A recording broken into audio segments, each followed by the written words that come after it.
Alors donc nous allons continuer dans le cadre du bistrot du complot nos entretiens sur la question fondamentale, c'est des principes qui font les sociétés, des principes qu'on pourrait ignorer à une certaine époque et qu'aujourd'hui on ne peut pas ignorer.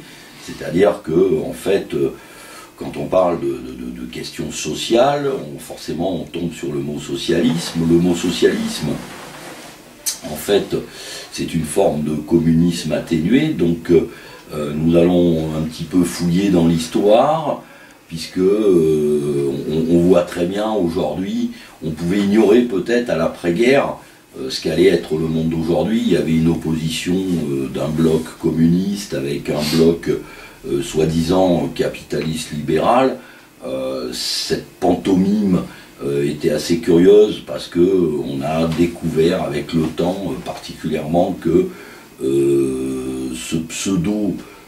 cette pseudo-opposition était vraiment une marque de fabrique qui en fait cachait, on va dire, un objectif commun qui était propre à ceux qui entretenaient les deux camps.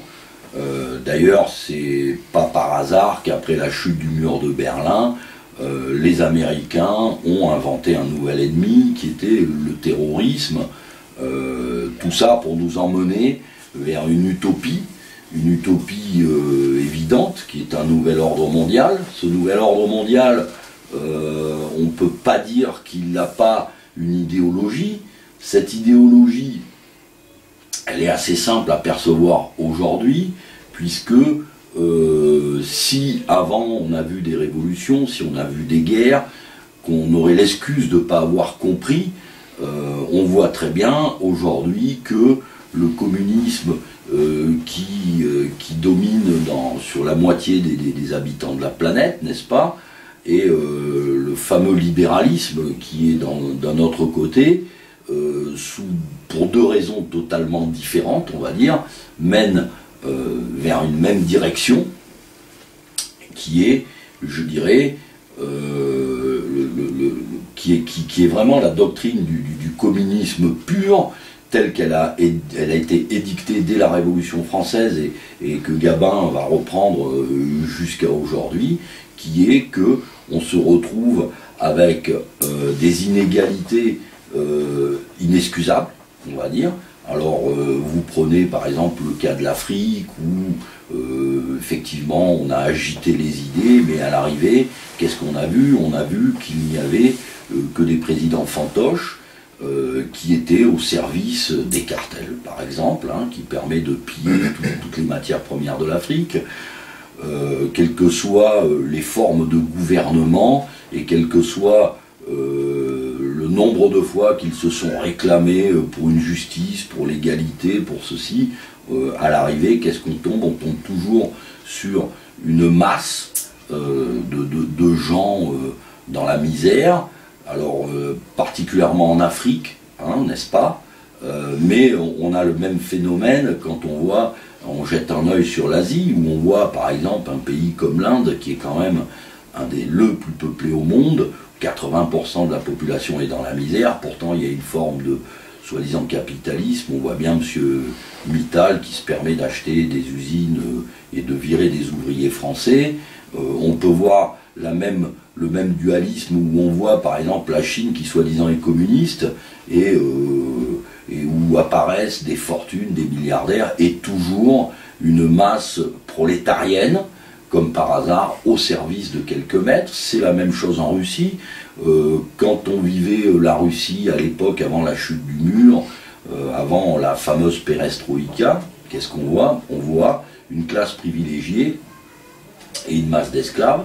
Et aujourd'hui, en Occident, on voit très bien que cette crise qui a été inventée par les banquiers, n'est-ce pas, eh bien, amène quoi? Un paupérisme où, dans le pays le plus confortable de l'histoire de l'humanité, le plus riche, techniquement le plus avancé, eh bien, on renvoie les masses à un esclavage, on dira plus hémopathique, un peu à la Aldous Huxley, où il nous prévoyait déjà il y a 50 ans qu'on nous mettrait des chaînes qu'on demanderait avec des moyens qui sont tout simplement une bouffe, des médicaments qui correspond un petit peu à tous les scandales qu'on voit actuellement. Du côté des États-Unis, on se retrouve avec 50 millions, une misère, 50 millions de personnes à la soupe populaire, une richesse insolente chez certains, où on voit par exemple le fondateur de Facebook qui en quelques années arrive à se classer 30e richesse mondiale, et qui en même temps monte un réseau qui bêtifie les masses, tout pareil, et qui les contrôle. On prend l'Amérique du Sud, où on dominait également les doctrines communistes, mais bon, ils appellent ça social également, donc le lien entre le communisme et le socialisme est assez consanguin de toute façon. C'est la manière, on dira, un petit peu, je dirais, plus convenable d'expliquer aux gens qu'on va faire leur bonheur malgré eux. Donc, où l'État, en fait, décide tout, donc que ce soit aujourd'hui dans un monde communiste ou que ce soit dans un monde capitaliste, on en arrive où du côté soi-disant libéral? Eh bien, on met des impôts et des impôts et des impôts, et c'est l'État qui décide de ce qu'il va faire de cet argent. En l'occurrence, on a tellement d'argent qu'il a inventé des dettes, et que de ces dettes, ça lui permet carrément de maintenir ces populations dans un état de paupérisme affligeant, où, à la différence de certains pays du tiers-monde, tout simplement, on vous donne le minima pour que vous vous taisiez, des jeux et du pain. Donc en fait, cette idée de communisme, socialo-communisme, en fait, est indéniablement, on va dire, la doctrine imposée au monde entier, quelles que soient les formes de gouvernement aujourd'hui. La démonstration est facile à faire. Tous ceux qui peuvent regarder ça avec un œil, je dirais, libéré des contingences de partis qui n'en sont pas. La droite, la gauche, ça n'a jamais existé en France.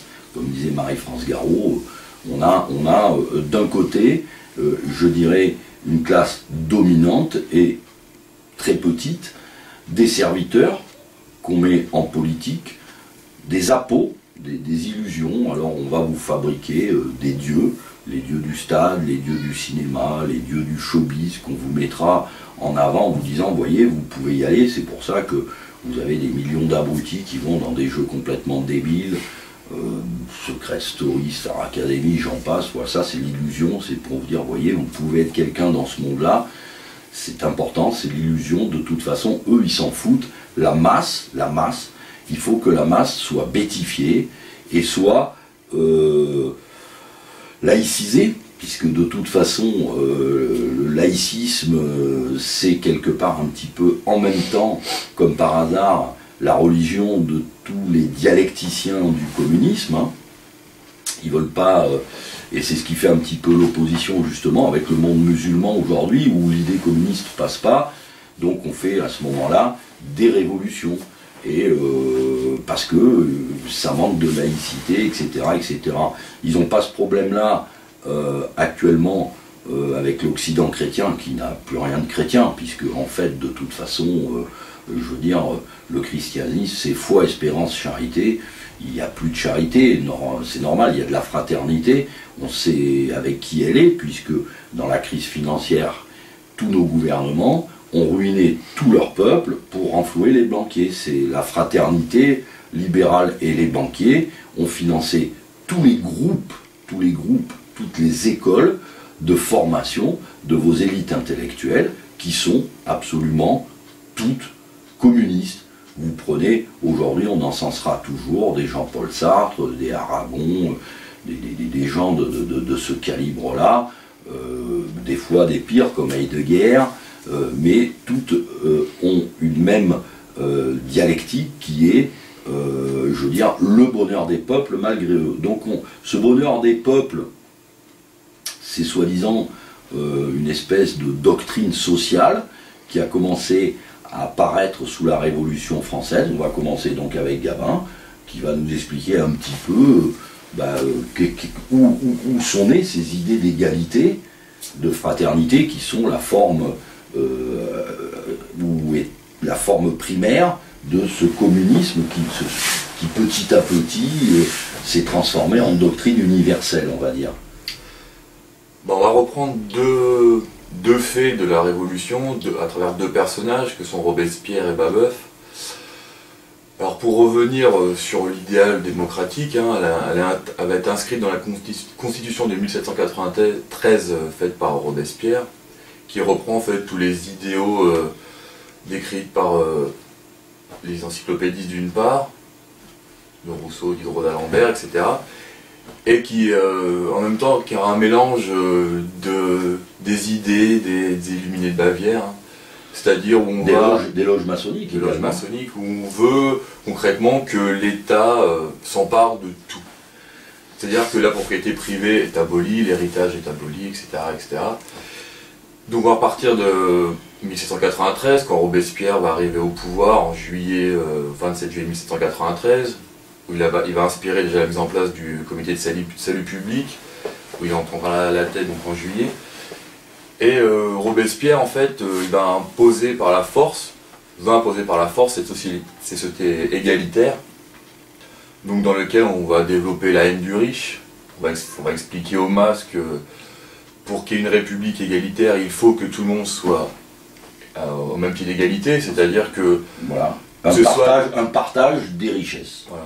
Mais le problème, c'est que cette égalité peut se faire par le haut, c'est-à-dire tout le monde est riche, ou par le bas, tout le monde est pauvre. Et que le problème, c'est qu'en général, les masses sont tous alignés sur la pauvreté, voilà, et pas sur la richesse. C'est un alignement par le bas. Exactement. Et comme par hasard, chaque fois, et comme on l'a vu partout, cette utopie de partage, il est très très beau.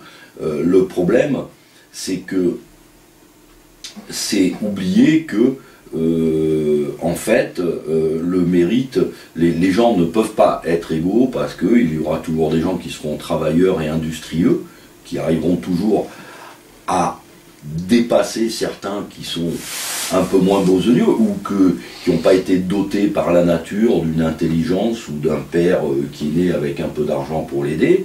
Mais pour que cette société égalitaire puisse exister, il faudrait déjà, à la limite, c'est là la première stupidité, imaginer que un père qui a eu quelques fortunes dans les affaires, dans le travail, on va dire honnêtement, puisse dire, eh bien mon fils, tu vas pas en profiter finalement.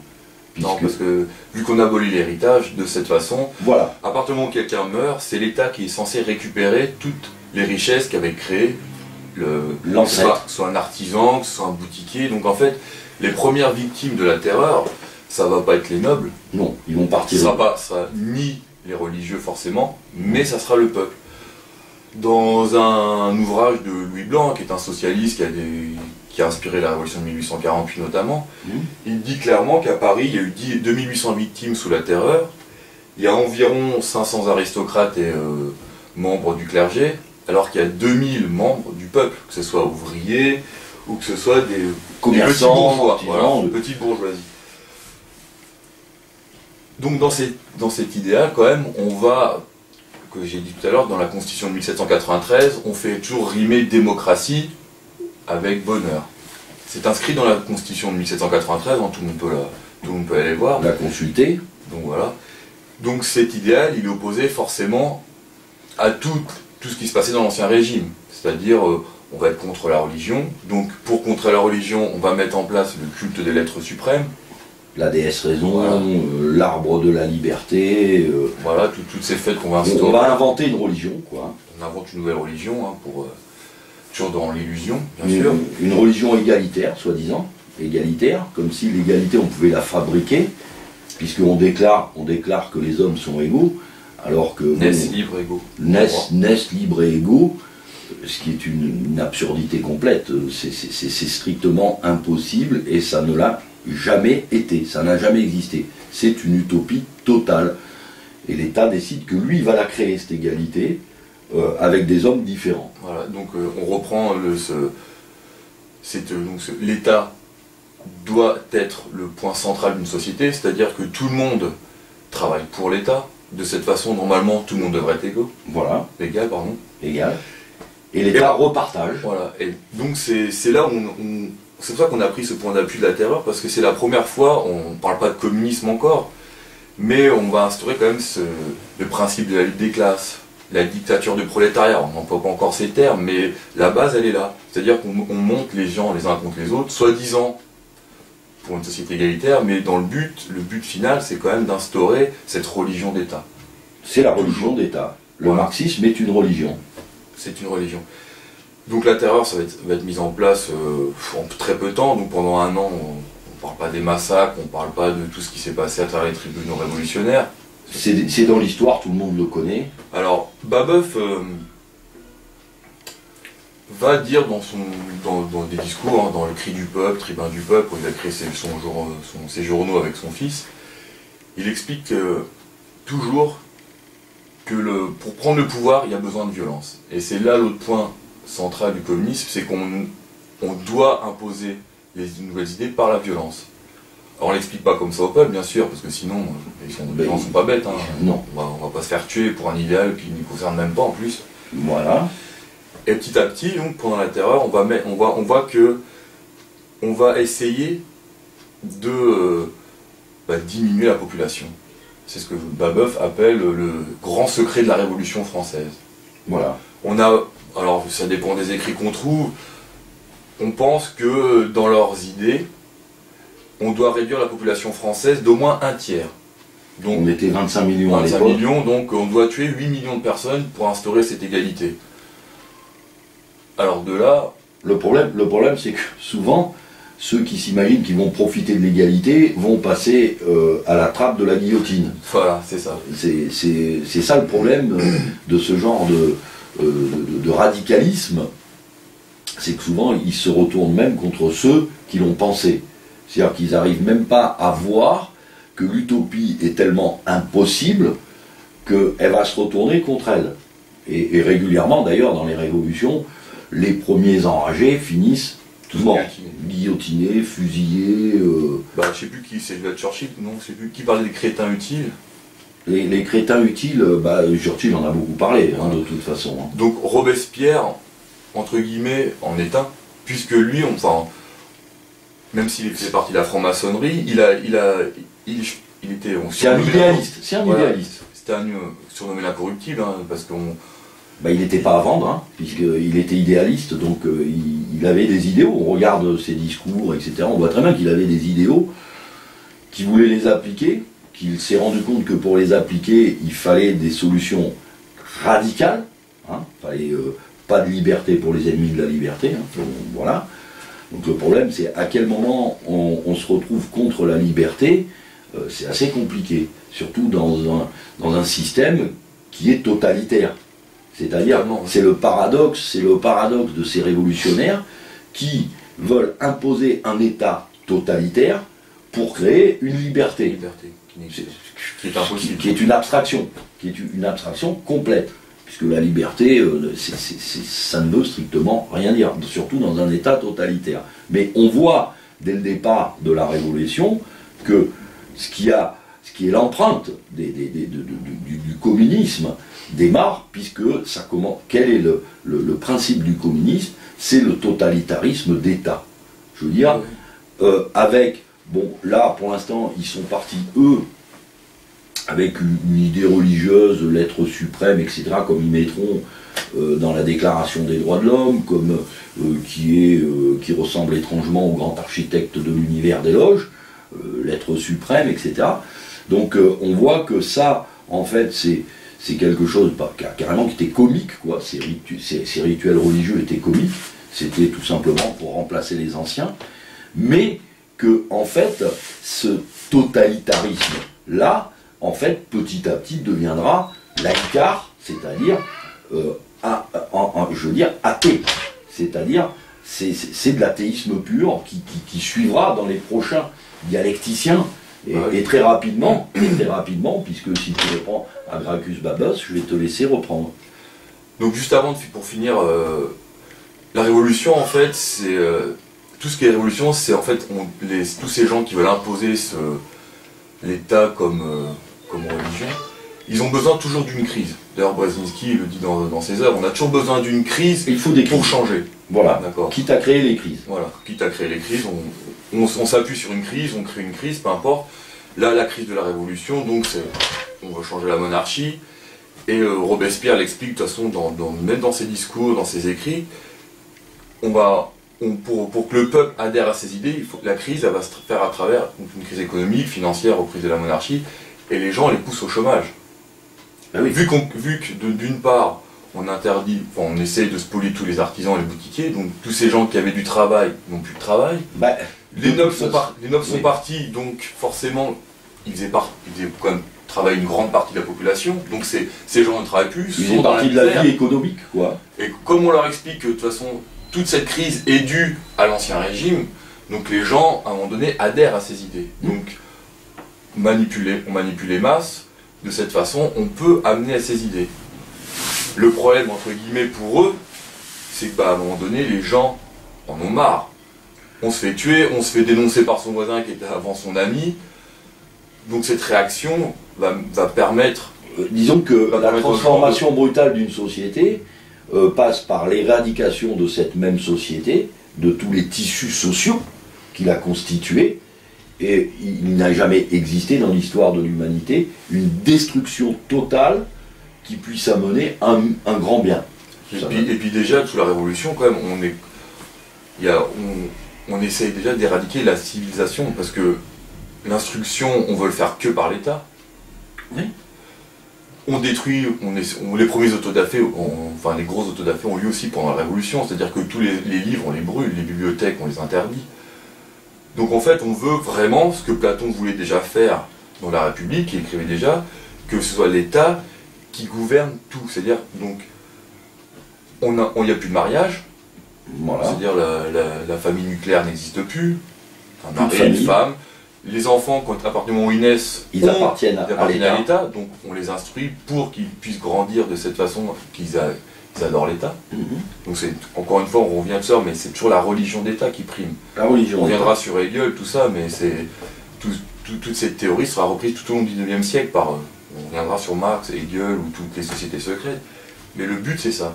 On détruit tout pour reconstruire. Donc ce nouvel ordre mondial commence déjà dès la Révolution. Toutes ces idées, ces idéaux, concrètement, apparaissent à travers toutes les révolutions, que ce soit française, 1789, 1830, 1848, 1870, puis la grosse révolution russe, espagnole, tout ça, à chaque fois, on détruit la civilisation, on détruit toute la structure de la société pour essayer de mettre en place un État-providence qui, soi-disant, amènera le bonheur et l'égalité.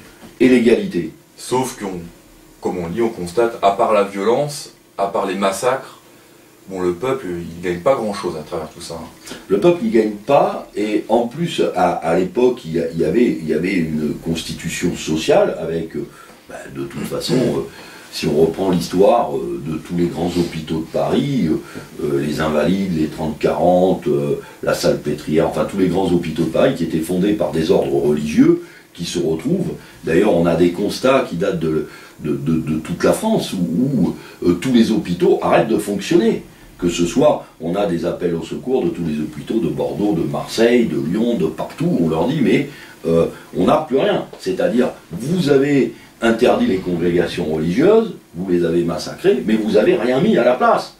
Donc, il y avait, bon, alors après, on peut aimer ou pas aimer, ça c'est pas, on va essayer de rester relativement neutre, mais si demain, on décidait de faire, supposons, une contre-révolution, on dirait, oui, le système aujourd'hui, la médecine, c'est des cartels, c'est de la saloperie, on ne pourrait pas le détruire s'il n'y a rien à la place, parce que c'est une nécessité, c'est une évidence. Et donc, quand on détruit un tissu social, avant de le détruire, il faut déjà avoir quelque chose pour le remplacer, ce qu'on n'a jamais eu les révolutionnaires. C'est-à-dire, eux, ils cassent tout, mais ils envoient des idées, mais dans les faits, il n'y a rien. Puisque, en fait, ils ne sont pas programmés pour ça, de toute façon. Donc, ils ne sont pas programmés pour ça. Ils sont programmés... alors, qu'est-ce qu'on constate aussi à la Révolution française, comme par hasard? Au lieu de créer une égalité, on voit disparaître assez rapidement un tissu social créé par trois ordres, hein. Il y avait le clergé, la noblesse et le tiers-état, dans lequel il y avait tous les bourgeois, les artisans, les commerçants, et ce sont comme par hasard, tous ces gens qui vont s'enrichir de la Révolution, parce qu'il y a des gens qui se sont enrichis, qu'on retrouvera dans les grandes familles synarchiques, bancaires, etc.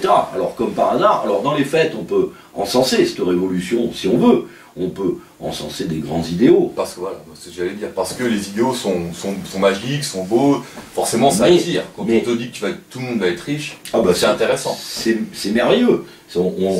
Est-ce qu'on peut imaginer qu'un monde où celui qui possède va donner de bon cœur tout son bien à un inconnu? À l'État, pour qu'il soit redistribué. D'ailleurs, on voit très bien aujourd'hui le cas de tout, parce que bon, il y a le gag de Pardieu, mais c'est tous les gens aujourd'hui qui font des déclamations d'amour, ils se cassent tous ailleurs, hein. Ils n'ont pas envie de donner tout leur bien, ça n'a jamais existé. Mais bon, petit à petit, on avance un peu vite, on dira simplement qu'à cette époque-là, comme par hasard, il devrait y avoir une première alerte, à se dire, bon, on a fait une révolution égalitaire, mais il y en a qui ont été plus égaux que d'autres, qui se sont éhontément enrichis, et très rapidement. Ils sont bien servis. Donc pour en finir avec la révolution, on va parler rapidement de Babeuf, de Gracchus Babeuf. Gracchus Babeuf. Alors pourquoi Gracchus? Bon, ça peut être intéressant dans le sens où, dans l'histoire officielle, on dit Gracchus parce que, soi-disant, il voulait faire des réformes agraires. Donc on reprend toutes ces idées des premiers Gracques, c'est-à-dire Tiberius et Caius Gracchus dans les moins 133 pour Tiberius et moins 123 pour Gracchus, qui étaient, eux, par contre, voulaient vraiment refaire une distribution des terres qui appartenait à la famille des patriciens. Les familles patriciennes romaines. Voilà, pour leur distribuer vraiment au peuple. Sauf que là, Babeuf, lui, il n'est pas tout à fait vraiment dans cette direction-là. Non. Puisque lui, il veut vraiment casser tout, mais pas pour redonner aux paysans, pour redonner à l'État. Voilà. Donc tous les paysans qui avaient quand même des terres sous la Révolution, on les spolie. C'est déjà la première mise en place du système des kolkhozes. De toute la collectivisation de la société, des terres. C'est ce qui sera repris plus tard par le communisme. C'est pour ça qu'on peut dire, on peut le considérer comme un des pères de l'idéologie communiste. De toute façon, je crois que c'est la 3e internationale où c'est Lénine qui la lance, on cite Babeuf comme exemple. Mais je crois qu'ils ont le babovisme. Ils s'inspirent, ils disent clairement on doit faire comme Babeuf. Voilà, ce qu'a dit Babeuf, c'est sa vérité. Donc, pour venir sur Gracchus, sur ce terme Gracchus, quand il était en prison, on sait que Babeuf, il a fait quelques rencontres. Oui. Donc, pourquoi Gracchus? En fait, tous les illuminés de Bavière se donnaient tous un petit surnom. Donc la plupart c'était romains ou grecs. Weishaupt, il s'appelait Spartacus, comme par hasard. Voilà, le fondateur des illuminés de Bavière, Adam Weishaupt, s'appelait Spartacus. Bon. Donc on pense que Gracchus...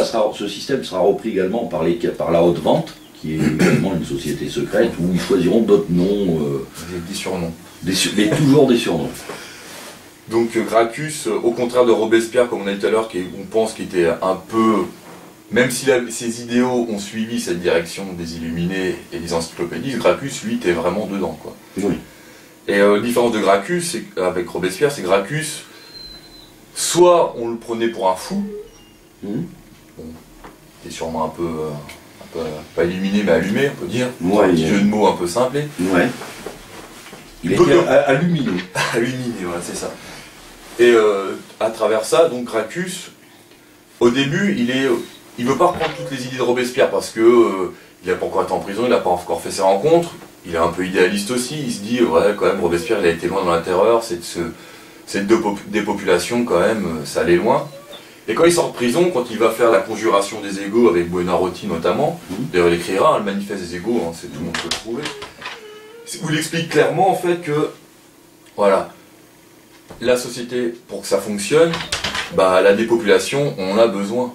Il y a trop de monde. Il y a trop de monde. Ils ont toujours de toute façon trouvé qu'il y en avait trop. C'est pas pourquoi d'ailleurs. Donc imaginez maintenant. Donc Gracchus, il va mettre en place la conjuration des égaux pour faire un coup d'État, qui était prévu en mai 1796. Seulement, donc, il avait fait un petit cercle d'initiés, hein, Ouais. c'était 5 ou 6, alors je me rappelle plus trop des noms, mais dedans il y avait Grisel. Alors Grisel, lui, c'est celui qui va dénoncer le complot à un directeur du directoire, hein, à Carnot. Là, On va faire une petite coupure. On va faire une petite coupure parce que là, on a L'ours qui revient. encore l'ours qui revient nous embêter. Il faut que je le calme. Ok.